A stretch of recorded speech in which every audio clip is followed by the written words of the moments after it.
It kind of creates a barrier between your skin and the makeup. Your primer is a silicone-based formula. It is the absolute same formula as the best-selling primer on the market right now, which is another person's. It's actually Smashbox. Smashbox, I'm sure y'all have heard of their primer. Theirs is $30. Yours is how much? And you have double the amount in yours. Yes, yes, yes. It really, and the biggest thing it does for you is it prevents things from going into cracks and crevices in places we don't want to see it. Simply take it and just put it on almost like you would a moisturizer, just all over your face. I then like to take a disposable sponge and just go back over it to blend it into the skin and get it evened out and buffed out. Now, to sell it, and I guarantee you will sell a bazillion of them if you do this. And the first person who tried to sell me primer did this to me. She says, "Oh no, let me show you." I'm like, "Okay." She says, "Give me your hands." She put primer on one hand and not on the other, and she powdered both hands. The one with primer was completely smooth, not a single line. The one without primer, you saw every wrinkle, line, and mark on my hand. I promise you, if you do that, you'll sell primer to every single one of your customers.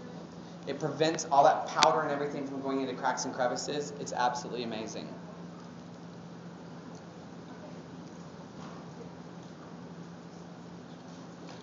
Any other questions on primer, since it's new?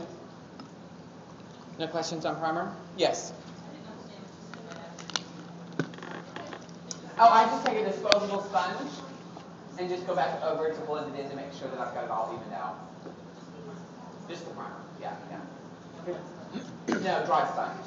Yeah, because it's, I just want to make sure I get it in. Because you can put it on with just your fingers. I just feel like sometimes I've done it, and I just want to get it, really make sure I've got it evened out, so I'll go back over it with dry sponge.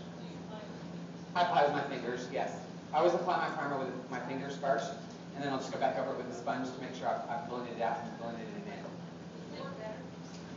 Is more better? No. More is not better. You want to do just enough to cover the skin, the surface of the surface area that you're trying to cover. More would just end up being too slippery. Yeah, more is not better. It should basically take, I'm just trying to think.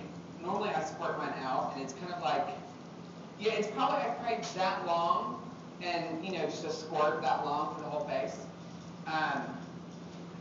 Yeah, it's not a ton. It doesn't take a ton, but it takes more than just a pee. You know what I mean? Because you're going to really cover. And it's not something that just keeps blending and blending away like a moisturizer would. So just make sure you get enough of it, but you don't. And that's why I go back over with dry sponge. It gets off any excess that I don't need, and gives me that one layer that I need.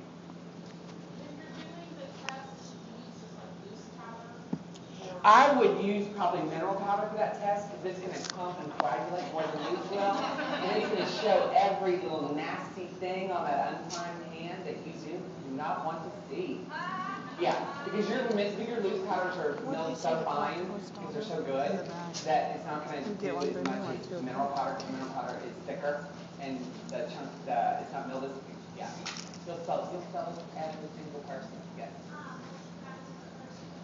Yes, you want to cleanse, moisturize, then prime. Primer is your last step before color.